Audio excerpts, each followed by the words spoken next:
Sive kuthi imimango ingagcini kukaMpunzi edla emini. Sive sakangwane nebantu labakhethe kuhlala eSwatini abaphila ngekukhululeka nekuthi kubethe lo nyathelo lilungelo lalabanye egameni lekufuna lilungelo lakhe. Sive asikhumbule ukuthi emaphoyisa bomake nabobabe labatinikele kwenta siqiniseko ukuthi wonke umuntu lwenempahla yakhe ingacekelwa phansi ngulomunye. Wonke umuntu akahlale ngekuthula nangaphandle kokwesaba tindwe letingatiwa. Emaphoyisa ngekulandzela nekushiqilela umthetho athi into yomuntu ayibe ngeyakhe umuntu. Sive asijinge siwabambise siphinde siwasekele emaphoyisa emsebentini wawo. Kude emalungelo aso sive osomabhizinisi kanye nebantu labasebentako anganyatheleki. Khona-ke imimango itawukwakha nemakhaya akhulise bantwana ngaso sandla lesiya emlonyeni. Emaphoyisa naso sive abasebente ngebudlelwane nangekubambisana kulwa nebucala netingoti temgwaco.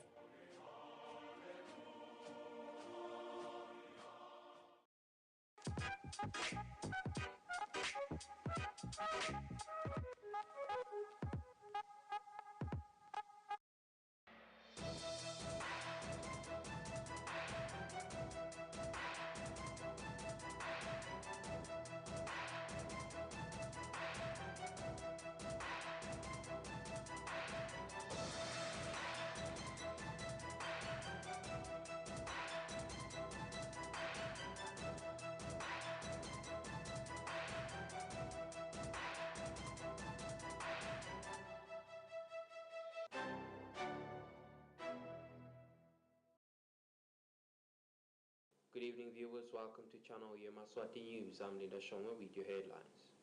As the process for the by-election process under Spafaneni Ngundla continue, the elects continued to be part of the campaign process.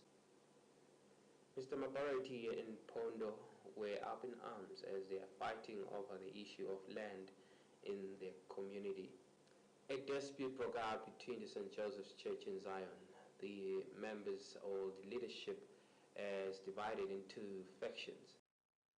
As the process for the by-election process under Spafaneni Ngundla continue, the elects continued to be part of the campaign process, which was held at Madlenya Royal Chiefdom today.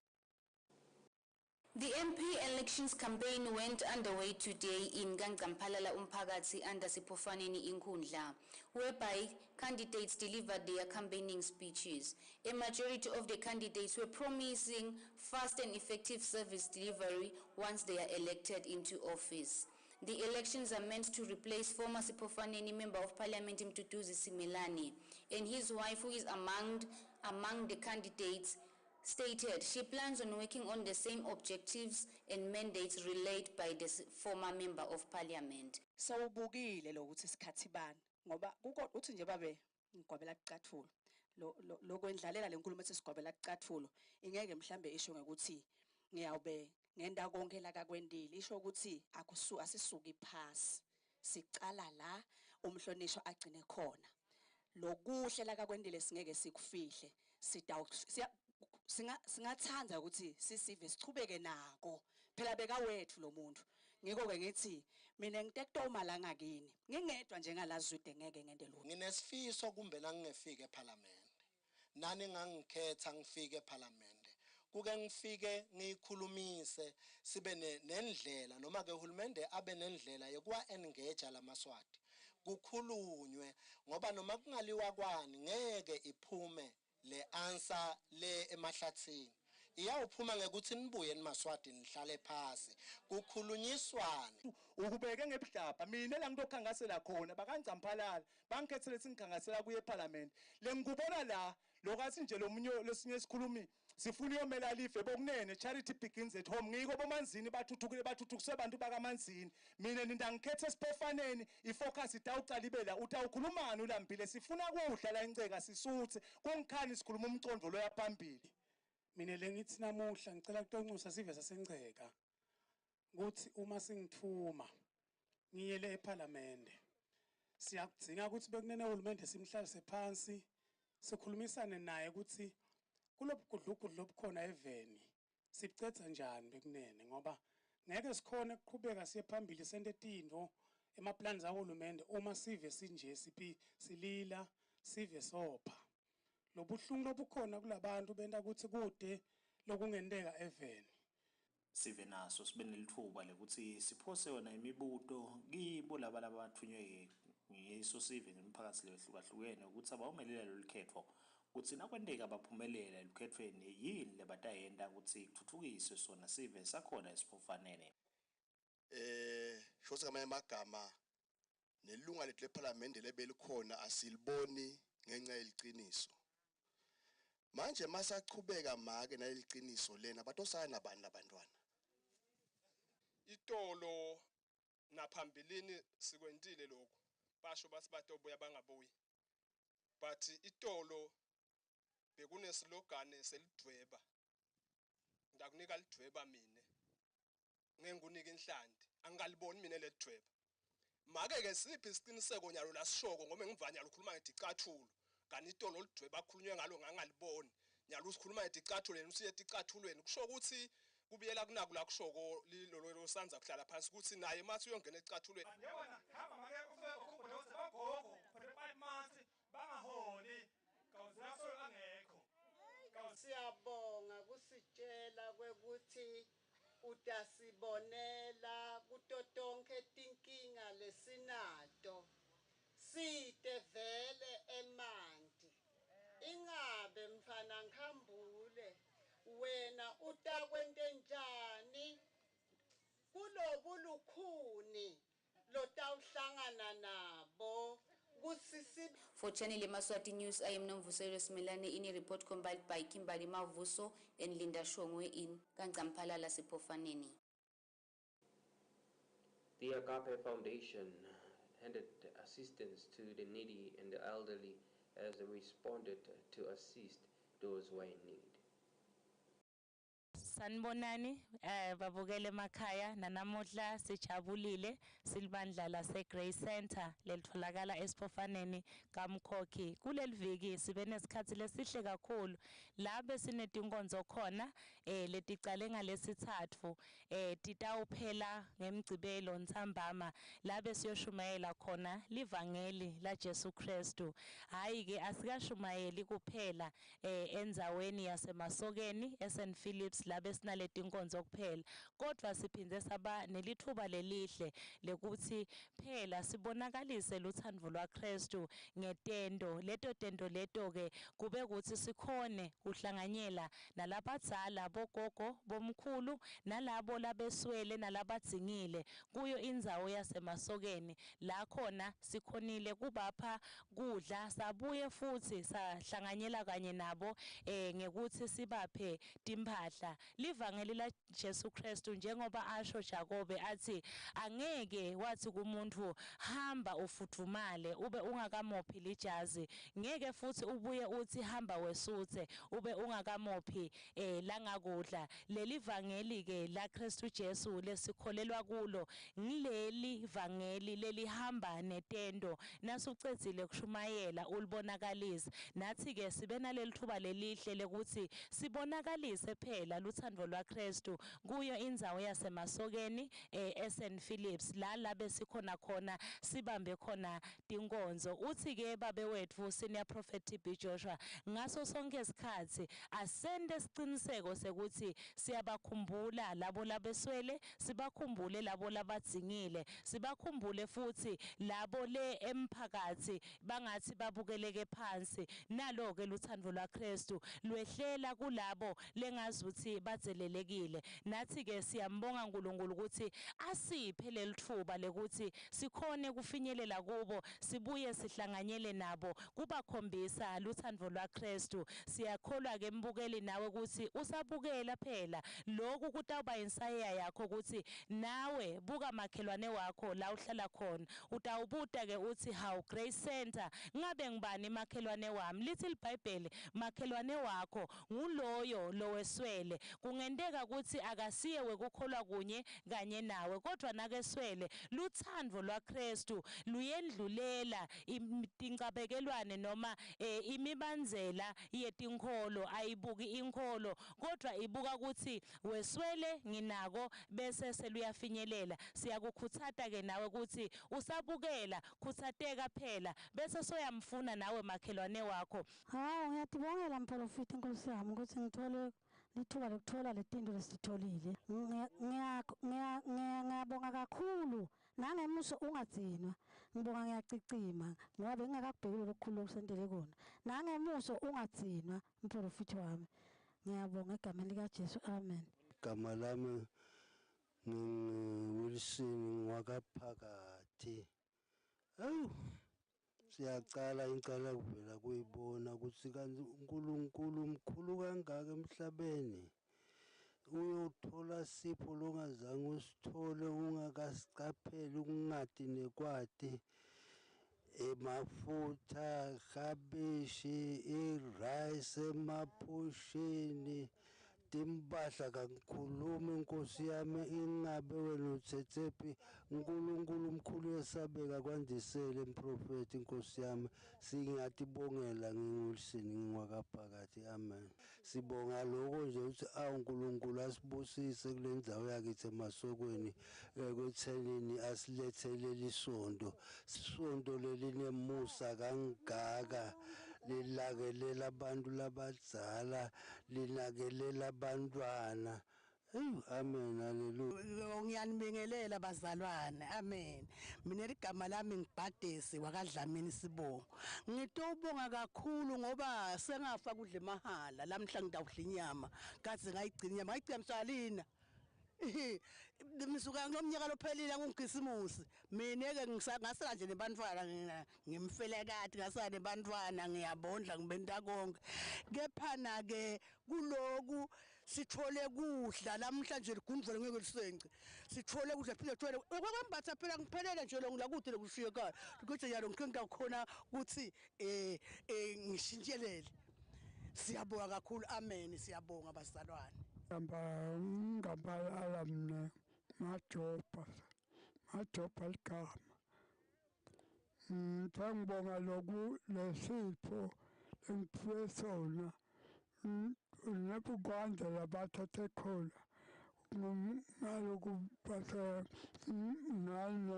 natishala phansi umuntu angibona lamehlweni umuntu nje ngikudele ngikubonako.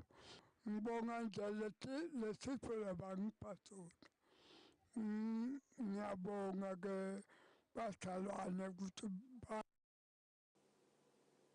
Mr. Mabarati and Pondo were up in arms as they are fighting over the issue of land in their community, stating the authenticity of one's membership into the Masunduli Council. The land dispute in Lokoba between Mabarati Dlamini and Pondo Mota is still ongoing. Dlamini states Mota has already erected a shack in the area, which is very wrong for the land does not belong to him.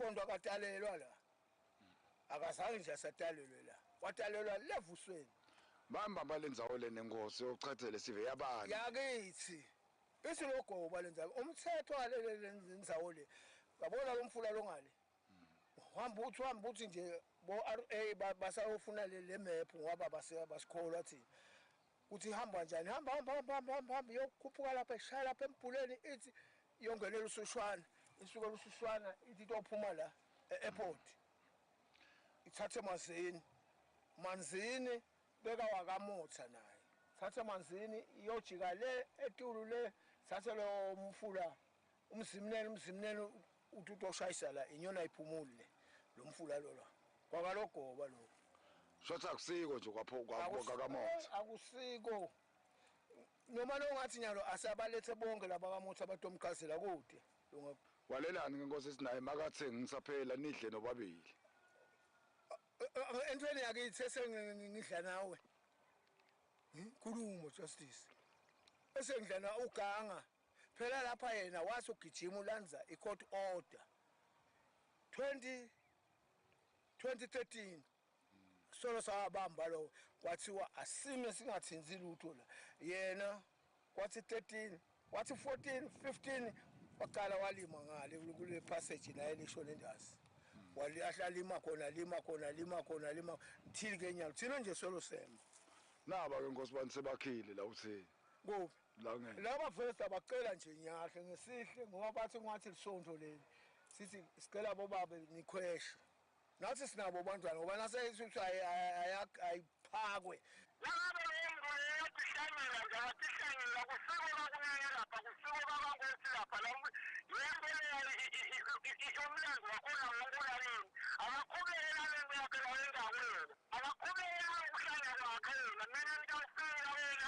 bathi waketula yonke indzaba nkosi ngale hayi unemanga lalela ngilalele ke lithisi lesithupha nawa umgwabulo lathi inyaweni lesithupha saqhwala siqhwaliswa yini ubeke balo lesithuba nawa khokhe emabhulukweni ngungamangala la uyahlanya ngithwathi lo mtsala watalela vusweni wena kwehla hayi titabonana ke ngoba nawe usawuthola esibhamu nami sengiyawusithatha sami ngisifune mina kangabe ngikhuluma ndakusaphatha ya ndakusaphatha ndakushaya inhloko mina nginokushaya mina le nto ngifuna nje bangitshele ukuthi sewubonakele uyaluka la ndakususa enhloko qhubeka ubona kungabe nguwe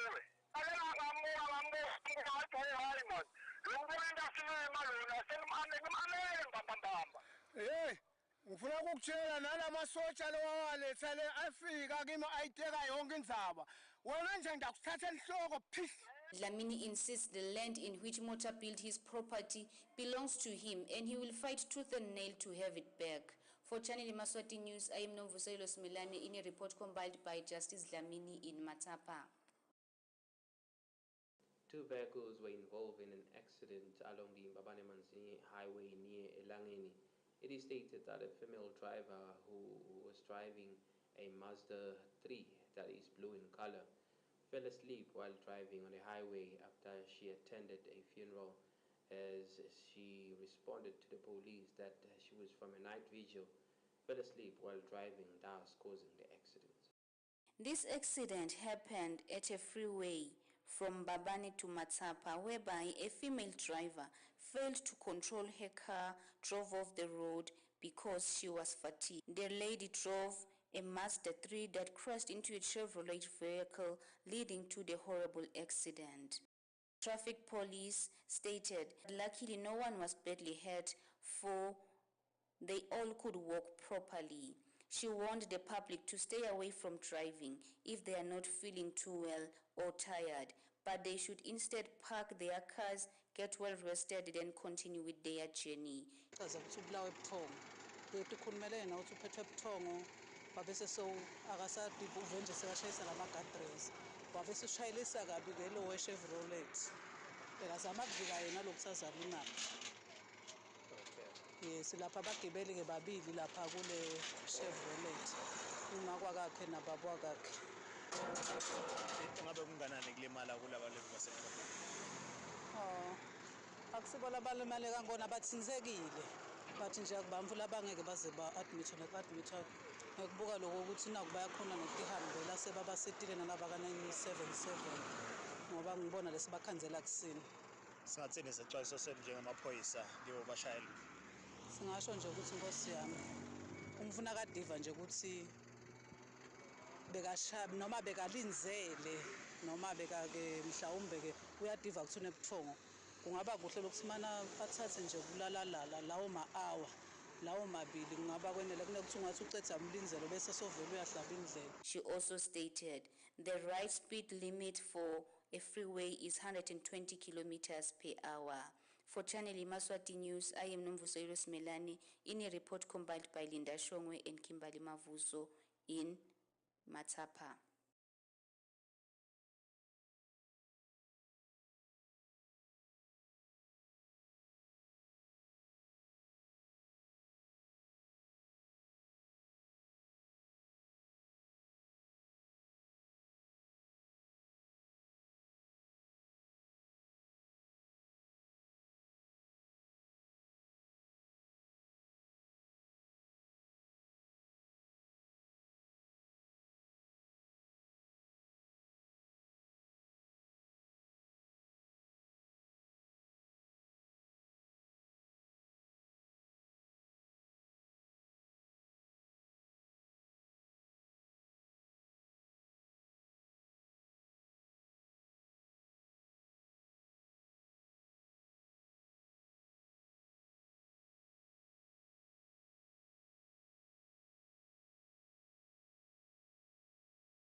doobsgroup.com.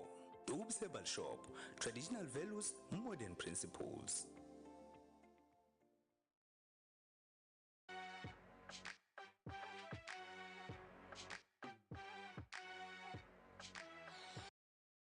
A dispute broke out between the St. Joseph's Church in Zion.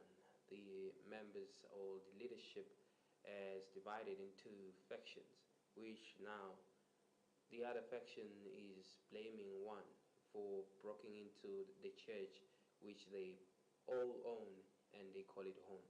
It is stated that this issue is trying to see one faction being banned from attending services inside their church auditorium.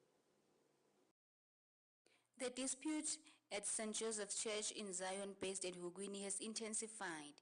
The church has now been divided into 3 different segments. Mr. Mavuso, who is the chairman of one of the segments, states, after the elders of the church died, trouble ensued for congregants could no longer see eye to eye. Mavuso states, as it stands, one of the 3 different church segments, congregants have sadly damaged the church structure. Khuluma indzaba yakhe mhlambe noma akangayi lapha la kafuneka khona but lokhu wabula because phela indzaba yesikhiya wena bhuti iyaqalwa ngibo nga-2020 December baye emphakathini lena namhla ngalokhu asilade liqiniso bafike bathini emphakathini nabefika kwefika kwaphuma igama lelithi uthi babeshifa kubuye tikhiya kuye not ukuthi. The other chairman states they saw it fit to damage the structure so to make way and easy access to the church, seeing that the key was being held on to by force. Ngicabanga sinawugcekeza ukugcekeza into lengasiyo yakho. So lapha thina sangene esonveni lesalakha nabo bona boba bemuzi. Nathi sinelungelo lalo sonto nabo balalo ilungelo labo usibangalisebenzisa lisonto. So azange sigcekeze sangene esonveni sayawuthandaza ngalokho semthethweni sangena kusemthethweni. Kuvakala ukuthi umphakathi wathatha sikhiya wasososiniketa linye lesayidi lelayagcina ngelisayidi kungileli lakabomuzi ngabe watini ngalokho.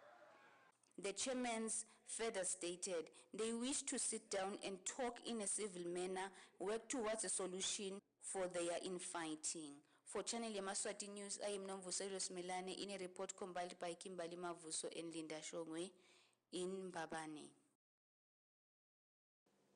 Mochane Member of Parliament Robert Magongo, as the chairman of the PAP, the Pan-African Parliament, state that there have challenges before them in Africa to ensure that they eradicate issues of violence. He stated this in an interview with Channel Yemaswati. Kule position lengiyo lengitholile last week mhla ka-30 ifaka ukuthi ngicoverisha 10 wemave, that is 10 countries la southern region. Lengingakusho ukuthi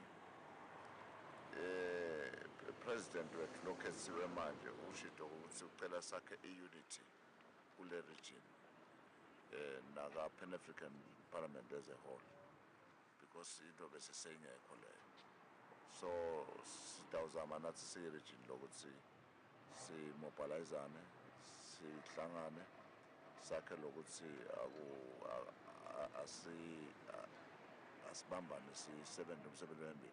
Actually the Pan-African Parliament is the 3rd organ la e-Africa. Kune-executive council, bese kuba ne-African Union, bese kuba i-Pan-African Parliament.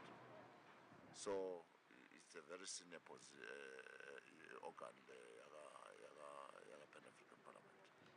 Ukhala lokhona kulelinye ileve asengibekise nakumsindo lokhona eMozambique le Cabo Delgado. Kuyadzinga ukuthi sibamambise ukuthi how can we manage that. Netepolitiki nje as a whole lokuthi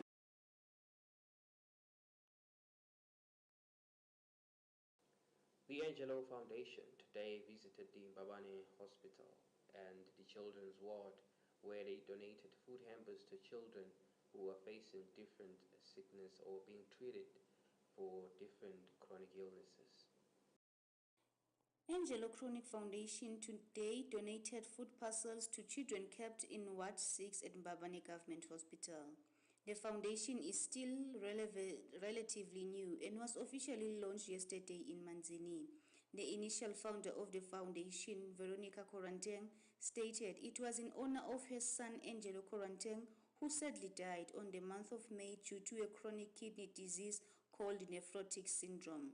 Koranteng thanked the officials of the hospital for allowing her the opportunity to offer the donation, for it was in her heart and everyone else around her to lend out a helping hand to the parents and children living with chronic illnesses. Then we have a raffle draw going on. There are wonderful prizes to be won, like a cell phone as a first prize from MTN.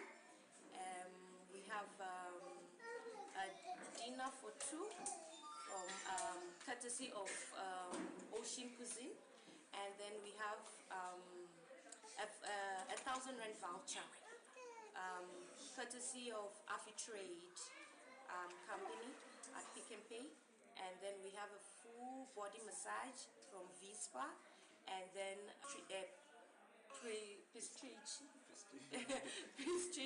salon. So yeah, those are the wonderful prizes. There are actually 5 prizes to be won. So it's 100 Rand. You enter, the number is 766-84118. You send your proof of payment on WhatsApp, and then the same number is on WhatsApp, and then you are in, and then we'll have it goes till end of the month.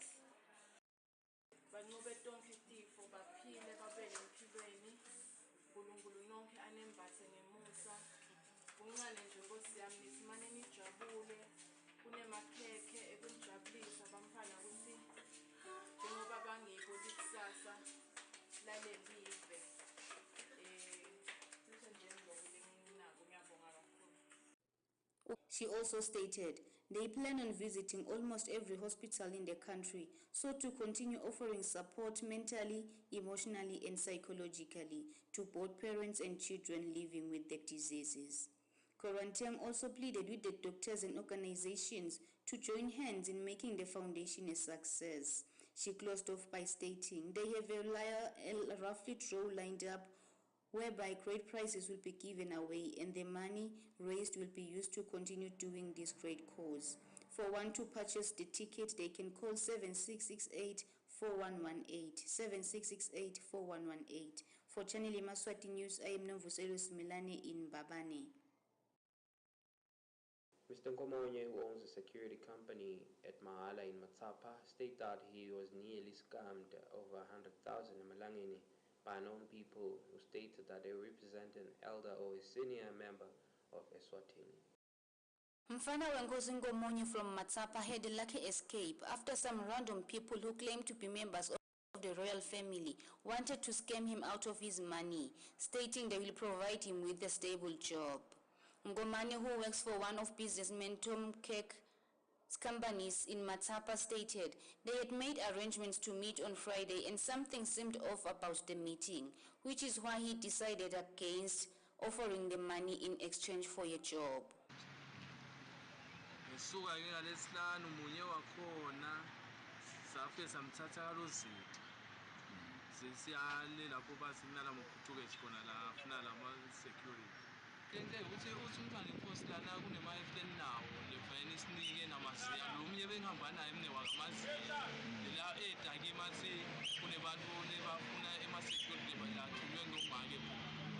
Okay, basi laba ayakhona ema-herbs akhona lesiwaphethe bakho-ke kuthetele nje elwanyane nesikhwameni banike lo maziyo athi-ke maziyo hhayi ngawo vele asiphathise wona umntana enkosi.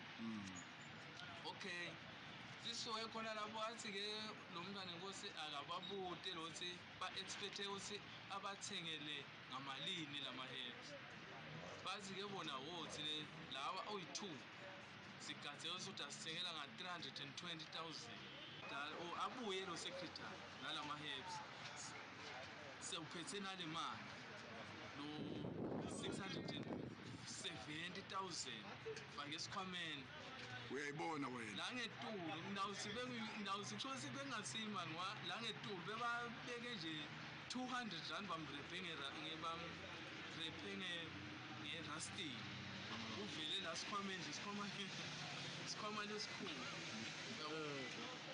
bathi-ke nami nekundaba lena kuba silikudzingeka lishubhu liphi leshubhu lelidingeka imali balile kusinika le bathi kudzinga lishubhu okay athi lishubhu nani manje kufuneka ihafu yale mali esiyifunile thina bona bebafune 320,000 lokusho ukuthi kufuneka ihafu yalo 320 siwushiye la ukuze sithole leli shubhu sihambe ngalo ngithi mne hafu 320.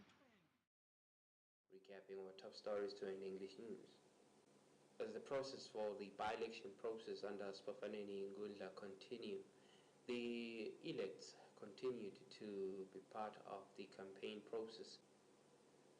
Mr. Mabarati and Pondo were up in arms as they are fighting over the issue of land in their community. A dispute broke out between the St. Joseph's Church in Zion. The members or the leadership is divided into factions. Well, that's all for today. Until next time, please do enjoy the rest of your viewing. Good night.